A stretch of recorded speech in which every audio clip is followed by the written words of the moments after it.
Hello, my name is Chris Gritter, and in this video I'm going to teach you how to use the double angle formulas. First, let's start off by finding the formulas. You get the double angle formulas by adding two angles that are the same together. When you add two angles together, you have to use compound angle formulas. In this case, we will be using the compound angle formulas, except we will be adding two angles that are the same together. So first, let's find the equation for sine 2x using our compound angle formula, sine x plus x.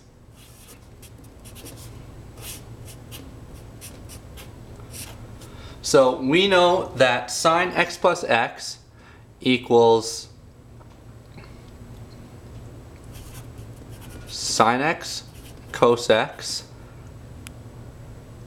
plus cos x sine x. Or when you put it together, 2 sine x cos x.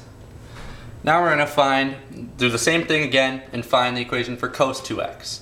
So we're going to use our double angle formula, cos x plus x, which is cos x minus sine x sine x, which when you simplify is cos squared x minus sine squared x. Now we're going to do it for tangent. So same thing, tan x plus x. So when we simplify that, we get tan x plus tan x over 1 minus tan x multiplied by tan x. And then when you simplify that, you get 2 tan x over 1 minus tan squared x. So those are the first three equations. But similarly, cos 2x, there's actually two extra equations that you can use. So using our Pythagorean identity, which is sine squared x plus cos squared x equals 1, we can rearrange the cos 2x equation by substituting 1 minus sine squared x in for cos squared x. So let's do that here. So cos squared x minus sine squared x, you sub it in,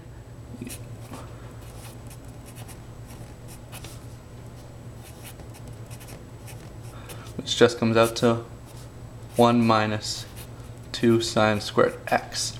Then similarly, you can do the opposite for cos 2x. So you have cos 2x minus sine 2x. You can substitute it in.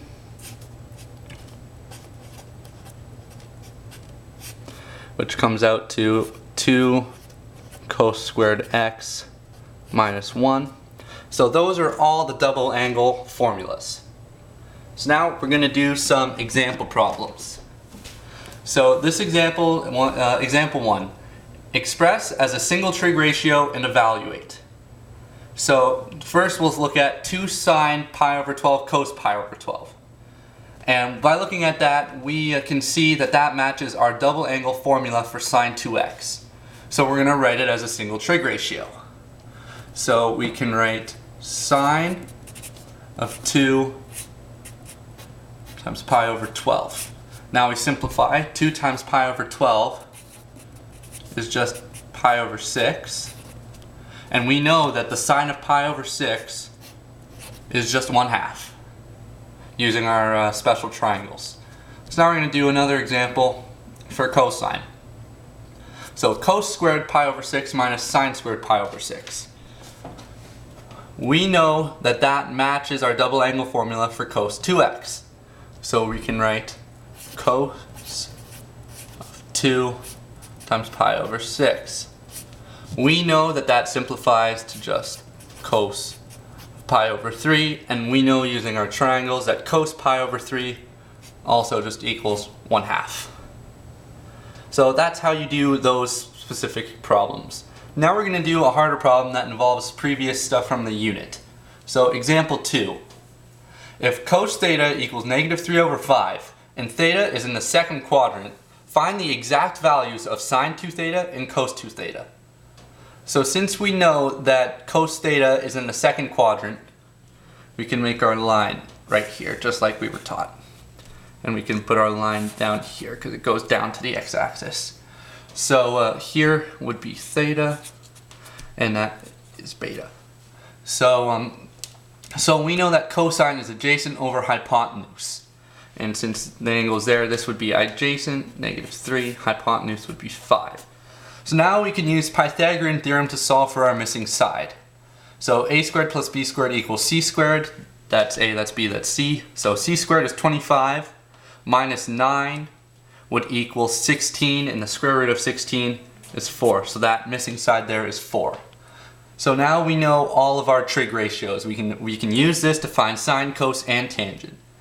So now we can sub those trig ratios into the double angle formulas. So for sine of 2 theta, we can write 2 sine theta cos theta.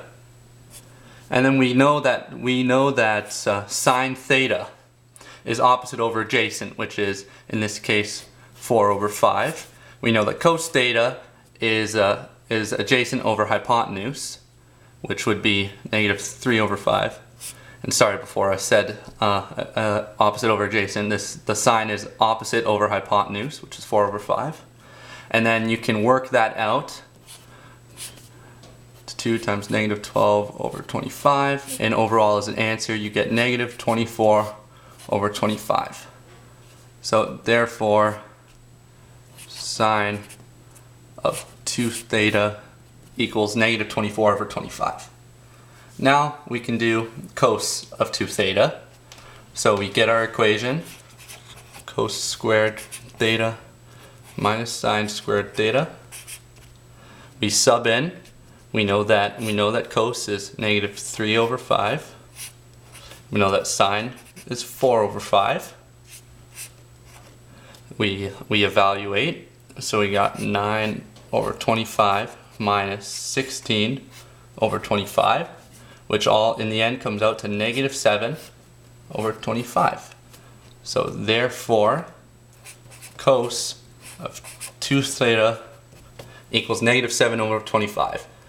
That is how you do that problem. They involve a bit more from the unit. So that is it about double angle formulas. Thank you for listening.